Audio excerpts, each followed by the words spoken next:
काय तुम्हाला माहिती आहे भारतामध्ये पहिला सिनेमाचा रिमेक हा 1917 मध्ये केला गेला होता आणि ज्या सिनेमाचा केला तो पूर्ण भारतामधला पहिला सिनेमा होता। आता तुम्हाला चांगल्या प्रकारे कळलं असेल की मी कोणत्या सिनेमाबद्दल बोलतोय। आजकाल खूप लोक म्हणतात की मराठी सिनेमामध्ये ती गोष्ट राहिली नाही। जर मराठी सिनेमामध्ये ती गोष्ट राहिली नसती तर 1917 पासून मराठी सिनेमाचे रिमेकच झाले नसते आणि हे नेहमीच होत राहणार, कारण की आपल्या सिनेमाचे कॉन्टेंट आणि स्टोरी ही नेहमीच युनिक असते। फक्त हिंदी आणि साऊथ इंडियनचीच लिस्ट नाही यामध्ये, तर टोटल 9 राज्य आणि 9 भाषांची लिस्ट आहे। टोटल 52 सिनेमे आहेत, त्यामुळे अर्थात मी याच्यावरती जास्त डिटेलमध्ये बोलू शकणार नाही, कारण की 99% पिक्चर मी बघितलेच नाही आहेत आणि एका व्हिडिओसाठी मी 52 सिनेमे बघू शकणार नाही, हे तुम्हाला पण चांगल्या प्रकारे माहिती आहे। तर नंबर 1 ला आहे बंगाली सिनेमा, त्यांनी टोटल 5 सिनेमे रिमेक केलेत। लिस्टमधलं पहिलं नावच तुम्हाला एकदम शॉक करून टाकेल, कारण त्यांनी फक्त मराठीच नाही तर भारतातल्या पहिल्या सिनेमाचा पहिला रिमेक बनवण्याचा बहुमान मिळवला। राजा हरिश्चंद्र या पहिल्या सिनेमाचा 1917 मध्ये सत्यवादी राजा हरिश्चंद्र या नावाने रिमेक केला गेला। आम्ही सुभाष बोलची हा सिनेमा मी शिवाजीराजे भोसले बोलतोचा रिमेक आहे। चलो पलटाई हा भरत जाधवच्या शिक्षणाच्या आईचा घोचा रिमेक आहे जो 2011 मध्ये आला होता। आम्ही जे.के. तोमार हा स्वप्नील जोशीच्या मितवा सिनेमाचा रिमेक आहे जो 2017 मध्ये आला होता। जिओ पगला हा अशी बनावबनीचा रिमेक आहे आणि तो पण 2017 मध्ये आला होता। गुजरातीमध्ये आतापर्यंत 5 सिनेमांचे रिमेक केलेत, त्यातला पहिला सिनेमा आहे दुनियादारी जो सेम नावाने रिमेक केला गेला होता। गोलकेरी हा मुरांबाचा रिमेक आहे। नटसम्राट हा पण सेम त्याच नावाने रिमेक केला गेला होता। शारा तो लागू हा चिवची चौकाचा रिमेक आहे। व्हेंटिलेटर पण सेम नावाने रिमेक केला गेला होता। अंतिम हा मुळशी पॅटर्नचा रिमेक आहे। छोरी हा लपाछपीचा रिमेक आहे। धडक हा सैराटचा रिमेक आहे आणि त्यांनी पण 110 कोटींची कमाई केली होती जेवढी सैराटने केली। फरक फक्त एवढाच आहे, त्यांना सिनेमा बनवण्यासाठी 41 कोटी रुपये खर्च आला होता आणि सैराटला 4 कोटी रुपये।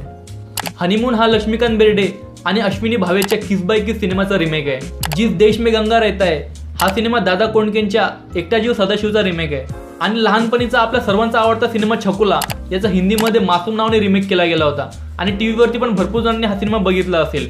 छकुला आणि मासूम या दोन्ही सिनेमाचं दिग्दर्शन महेश कोठारेंनी केलं होतं। मेरा साया हा सुनील दत्तचा सिनेमा पाठलागचा रिमेक आहे। झुमका गिरा रे हे सुपरहिट गाणं यातलंच आहे। रिसेंट टाइम मध्ये आलेला मिमी हा मला आई व्हायचंचा रिमेक आहे। मुंबई दिल्ली मुंबई हा मुंबई पुणे मुंबईचा रिमेक आहे। पेइंग गेस्ट हा अशीही बनव बनवीचा रिमेक आहे। पोस्टर बॉयज हा सेम नावानेच रिमेक केला गेला होता। सौदीन सासके हा सासूर वाशिंचा रिमेक आहे आणि वेल्डन अब्बा हा जाऊ तिथे खाऊचा रिमेक आहे। कन्नडमध्ये आतापर्यंत 4 सिनेमांचे रिमेक झाले। क्रेझी कुटुंब हा दे धक्काचा रिमेक आहे। एकदंता हा नवरा माझा नवसाचा रिमेक आहे। ऍक्च्युली नवरा माझा नवसाचा हा बॉम्बे टू गोवाशी इन्स्पायर्ड आहे आणि बॉम्बे टू गोवा हा मद्रास टू पॉंडिचेरीचा रिमेक आहे। मनसू मलिंगे हा सैराटचा रिमेक आहे। नोरुंडू नेनापू हा दुनियादारीचा रिमेक आहे। अभिजात्यम हा जयश्री गडकरांच्या मानिनी या सिनेमाचा रिमेक आहे आणि कोडे हा अतुल कुलकर्णी आणि प्रिया बापटच्या हॅपी जर्नीचा रिमेक आहे। ओडियामध्ये फक्त एकच सिनेमाचा रिमेक झालाय, जागा हतारे पागा हा लय भारीचा रिमेक आहे। पंजाबीमध्ये 4 सिनेमाचे रिमेक झालेत। चंदीगड अमृतसर चंदीगड हा मुंबई पुणे मुंबईचा रिमेक आहे।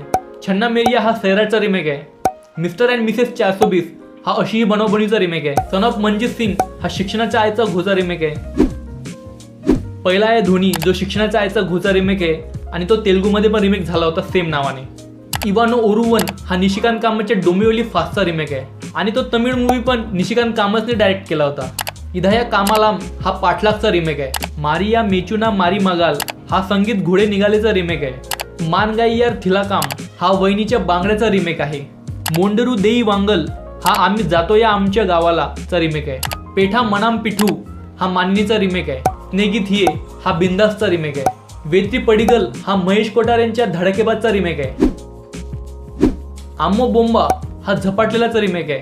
आंध्रा पोरी हा 2014 मध्ये आलेला टाइमपासचा रिमेक आहे। चित्रम भलारे विचित्रम हा अशीही बनवाबनीचा रिमेक आहे। धोनी हा जो मूवी तमिळ भाषेमध्ये पण होता तो यामध्ये पण आहे। शिक्षणाच्या आईचा घोचा हा रिमेक आहे। हॅपी वेडिंग हा मुंबई पुणे मुंबई 2 चा रिमेक आहे। मामा मांचू अल्लडू कांचू हा बेदुने 4.5 या संजय नार्वेकरच्या सिनेमाचा रिमेक आहे। ॲडमा बोत्तू पेडाटा हा थांब लक्ष्मी कुंकू लावतेचा रिमेक आहे आणि दोन्ही पण एकाच वर्षी रिलीज झाले होते। एकाच वर्षी पिक्चरचा रिमेक कसं काय केला असेल? काय असेल मॅजिक? काय वाटतं तुम्हाला? वाड्डू बावा थाप्पू हा किस बाय किसचा रिमेक आहे। वेलकम ओबामा हा मला आई व्हायचाचा रिमेक आहे आणि यामध्ये पण उर्मिला कानेटकर या मुख्य भूमिकेत होत्या। तर आपण बघितलं की 1917 पासून मराठी सिनेमाचे रिमेक होत आहेत आणि रिमेक करणं हे काय नवीन गोष्ट नाहीये. आपण बघितलं आताच की किती जुने जुने सिनेमांची नावं याच्यामध्ये होती. आणि पर्सनली मला असं वाटतं की रिमेक करणं ही काय चुकीची गोष्ट नाहीये, कारण की रिमेक केल्यामुळे तिथल्या सिनेमाचं कल्चर आपल्याला माहिती होतं. बाकी तुम्हाला हा व्हिडिओ कसा वाटला हे मला कमेंट करून नक्की सांगा आणि सबस्क्राईब पण करून टाका यार. तुम्ही सपोर्ट केला तरच मी पुढे जाईल आणि तुमच्या सपोर्टची मला खूप जास्त गरज आहे. बाकी भेटूया आपण लवकरच. जय हिंद, वंदे मातरम.